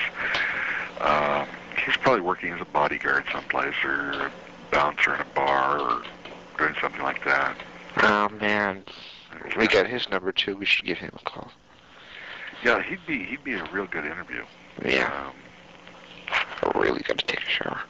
Last I heard, he was trying to get his life really straightened out, but who knows? So after being pimped out by Vince McMahon, he decided to pimp out some women. Basically, that's how it goes, yeah. Who knows? I don't know what happened to his career. I mean, even as Big T, really wasn't used all that much. But yeah, he was there as a tag team partner, but he really wasn't, featured as anything. He was just kind of, there. He could have been. He was a little large, though. He gained, another 50 pounds. I'd say some of it was muscle, though, because he was pretty ripped still, but he was probably a little on the chunkier side than he was. I mean, not chunky by my standards, but chunky compared to what he used to be. Yeah, well, he weighed a good 300 pounds when I saw him last, and that was a couple of years ago, toward the end of WCW. It doesn't necessarily mean anything, though, because like I said, Brutus Beefcake not all that long ago was ripped. And if you look at that picture now, he's not ripped. So, I mean, I guess you just kind of let yourself go for a while. Ed Leslie, I should kill him. Like I told you the last time, you're talking to an old fat man here, so I'm not going to go there. But, these guys, sooner or later, and it varies with individual to individual, but age does catch up to you, and what used to be muscle, if you don't work it, does rapidly turn to something else. Actually, the fat grows on top of the muscle. The muscle's still there, it just doesn't show anymore. Plus you lose the tone and this, that, and the other thing. Well, I'm wondering, Hogan is still in pretty good shape. Flair's not in bad shape. I mean, he's a little... Well, he's in better shape than he was about 3 or 4 years ago. Yeah, he's still a little jiggly, but he's not in bad shape. Yeah, and a lot of that's genetics. Well, yeah. I mean, I'm sure Hogan works out 2 hours a day to look the way he does or more. And, pumping iron. Yeah, he can stay that way for quite a while. I mean, Jack LaLanne still looks good. He's in his 70s or 80s, I just saw Luke Ferrigno, believe it or not, and he's still cut. That was on the Man Show. Yeah. I'm not proud to admit that, but yeah. I'll be honest. Yeah, I know. I'm not proud to admit it either. Okay. I think my wife enjoys that more than I do. Yeah. What do you think of the new season of that? That was a post on the phone. I think it stinks. So do I. But, I like the old Man Show much better, and I wasn't a big fan of it, but... Yeah. I don't know. I kind of liked it more when they were more interactive with the fans. Like, they took questions and they answered them. Mm-hmm. Like, they would make fun of the people. That was, I was never a big fan of the... Okay, here's our porn star Stephanie Swift, and she's wearing a wedding dress, and the big payoff here is that she's going to bend over and put it under the bed. Well, if you have $5 or a computer, you could find pictures of this. I mean, why do we want it on television? Yeah, I have no clue. Well, and maybe I'm just not, like I said, I'm not exactly a saint, but I consider myself a bit of a gentleman, so I don't know. Maybe it's just lost on me, I don't know. Well, it's different humor. I'm sure when my nephews were 12 and 13, they would have loved it. Right. But then again, at that age, they loved Beavis and Butthead, too, so... That was always lost on me. Oh, I like the movie. I never watched the movie, but I watched it recently. I thought it was funny. But I guess I kind of like it. Yeah, I don't really like it. I didn't really... I had to admit I liked it, but I wasn't, crazy about it. Okay, in other words, it wasn't one of your top 10. Yeah, but it was something I'd watch if I found it on TV at night. I found it funny when they made fun of people, though. That was the funniest part. I just like people making fun of people. People just take stuff too seriously these days. Well, sure they do. Right. Everybody does, and that's the problem. People got to start lightening up a little bit. But before we close up, I want to get your opinions of WCW. Well, I almost said WCW. That's not a good sign for them. Yes. NWA TNA's War Games. What do you think of this concept? Well, if they do it like WCW did. Then they're not going to be able to, because I was thinking that myself, and there's no way that they can afford to, knock out a row of seats to put 2 rings in ringside. Well, the War Games I remember basically were just the first 25 minutes. You were just putting people into the ring. I think they're doing it every 2 minutes. You put somebody in the ring, and there's 10 people. 10 minutes now, and you've got 8 guys. Say 2. Well, you got 10 guys. Minutes you got 10 guys. Can actually win the match. It's 5 guys in each team, so that's 10 guys. So probably about 20 minutes. Well, you've got 16 minutes. The first 2 guys that go in are going to be in there 16 minutes. Hopefully those 2 guys are in the best shape of all of them. Right. Because no one can win the match till everybody's in it. So I think you probably put in probably Christopher Daniels and maybe one of America's Most Wanted. Second, yeah, you probably put America's Most. You probably don't even know who these guys are. Well, I know who Christopher Daniels is, Fallen Angel. Right. Okay. Yeah, I know who Chris is. In fact, he's done some dark shows for the WWE. Yeah. He's a very talented young man. I'd put him in the ring first. I think he's probably... And, okay, who's America's Most Wanted? Chris Harris and James Storm. We've had them on the show, so I don't know if you listen. Yeah. Not familiar with them very much.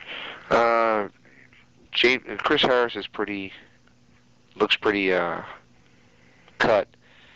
James Storm is, muscular, but he's kind of like, he doesn't look like the same as Chris Harris. I'll say. Okay.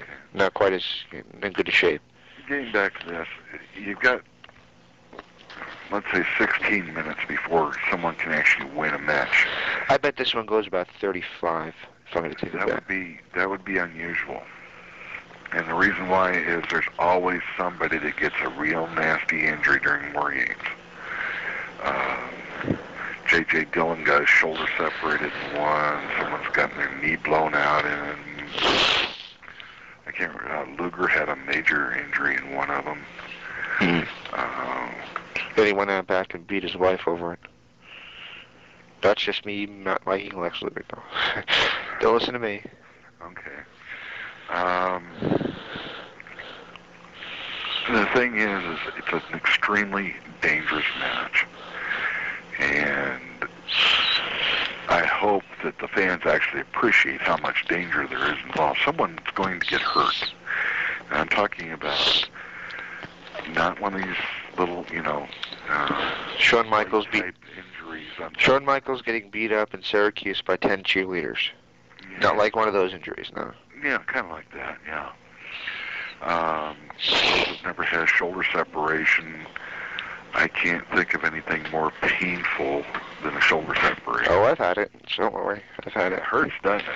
Oh, yes, and I still do it every once in a while. I mean, and once you pop that sucker out, it kind of comes out a little easier every time, it seems like to me. Well, it takes 2 to 4 years for it to get back so it doesn't pop out every time you move the wrong way. Yeah, I understand that. But knee injuries are very common. Neck injuries are a little less common in this one because they're not doing the high-risk stuff. Well, don't bet on it with these guys. Don't bet on these guys because a lot of them are high flyers. So there's a good chance that, the cage that they're going to be using, I have a feeling, is not going to have a roof on it. So I have a feeling they're going to be going upstairs. Okay, well, if that's the case, you're going to see somebody get hurt. Right. They're normally fairly entertaining to watch. I think the last one was bad, though. What was the last one? And the last one was 3 teams. It was Team WCW against Team NWO against Team Wolfpack. Okay. It was Bret Hart, Hogan, and Stevie Ray. Put those 3 together somehow. Bret Hart, Hulk Hogan, Stevie Ray against The Warrior, Roddy Piper, and I can't remember, Diamond Dallas Page against Kevin Nash, Lex Luger, and I want to say Sting, yeah. And Sting was in all of them. Yeah, but Sting didn't really do much in it. Plus, this was when he was starting to become a holy roller. Well, so like he was kind of half-hearted in it. Actually, his Christian conversion happened about that Crow time, just prior to what you're talking about.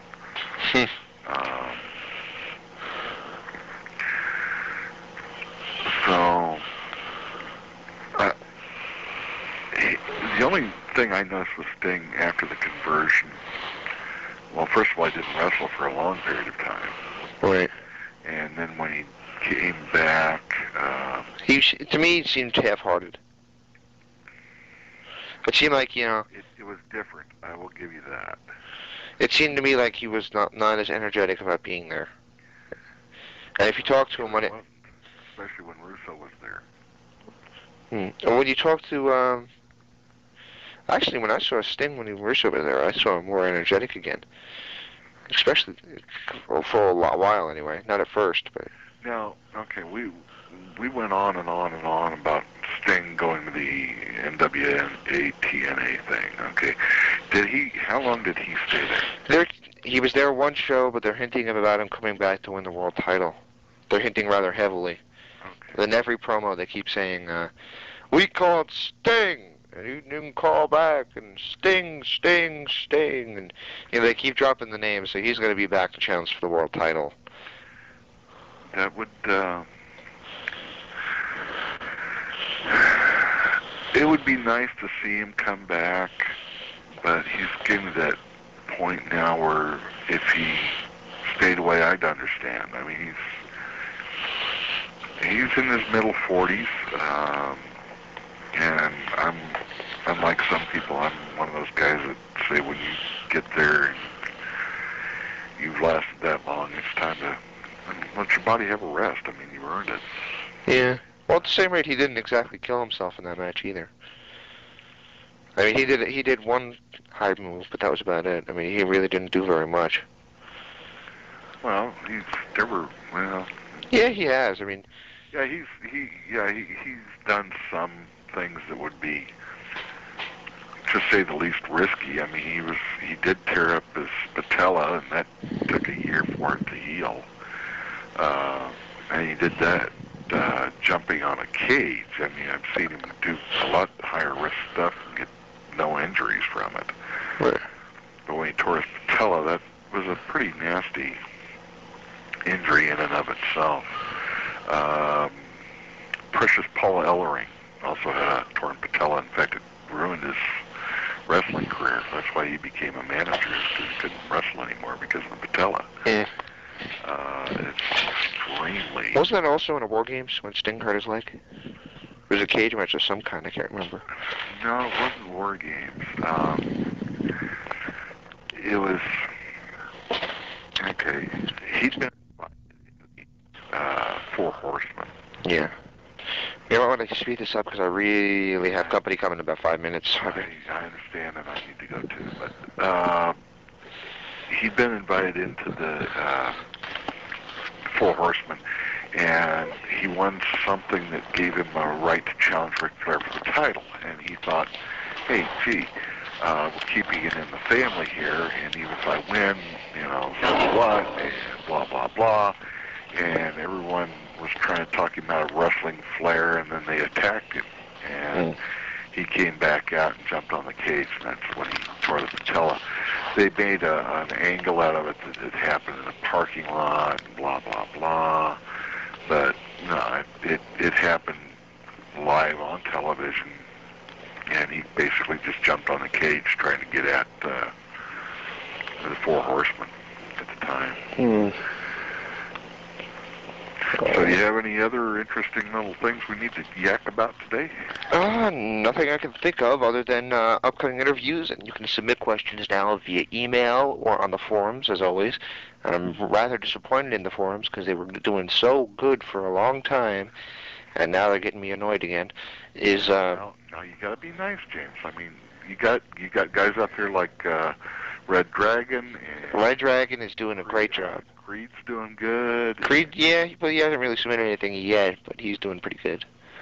So you got some guys out there trying for you. So. Yeah, Red Dragon is doing a great job. I have to. He's doing an awesome job. Yeah, some of the questions he's asked I didn't even know about. So I mean. Like I said, there's a few of them I didn't know about, but I'm not going to tell him. He really impressed me with some of those questions, especially about Harley race ones. Right.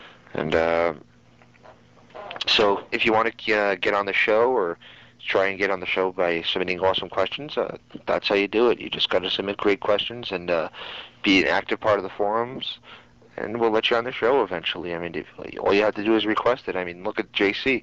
He came up with this idea. I want to do an impressions contest, and boom, a couple weeks later he's on the show. So. And you know, I listened to that interview. Yeah. The impression contest was the weakest part. He did a real nice job on the wrap-up. He really did. Yeah, he did. That was a good show. Right. The impressions part, okay, you guys both tried, but it was a little on the weak side.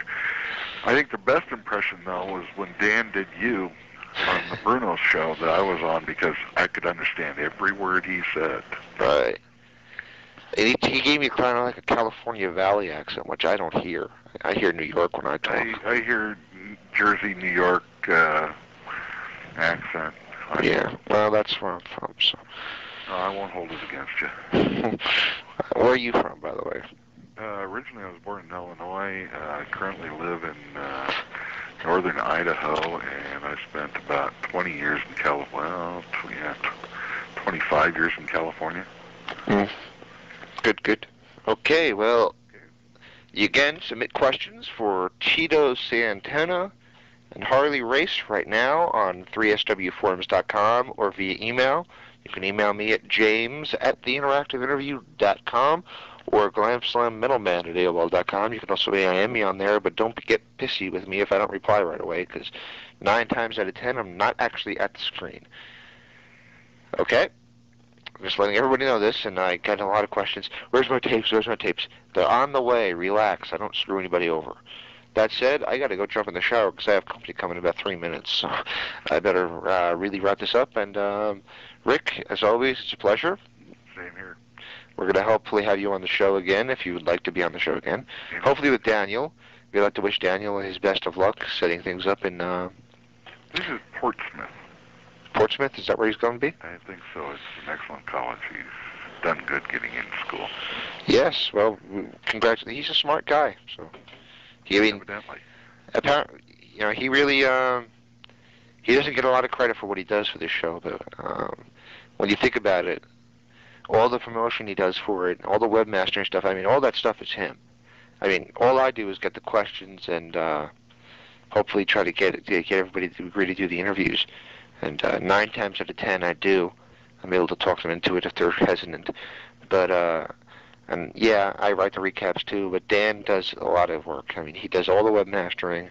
He does all the promotions. So, I mean, he really, even though he's not going to be on the actual show, at least not as heavily as he used to be, he's still going to be a heavy part of the show behind the scenes. And hopefully for some of the recaps, I'm going to give him a call over in England and, bite the bullet price-wise and make sure I get him on the shows. So, I've babbled on long enough, haven't I? Yeah, I think so. Okay. Thank you very much for listening to the Johnny Valiant interview. Stay tuned for more from the interactive interview. And what do you say we play some Fozzy? Sounds good to me. Let's play some Fozzy, and you can be the judge if you think Chris Jericho can sing or not. See you later.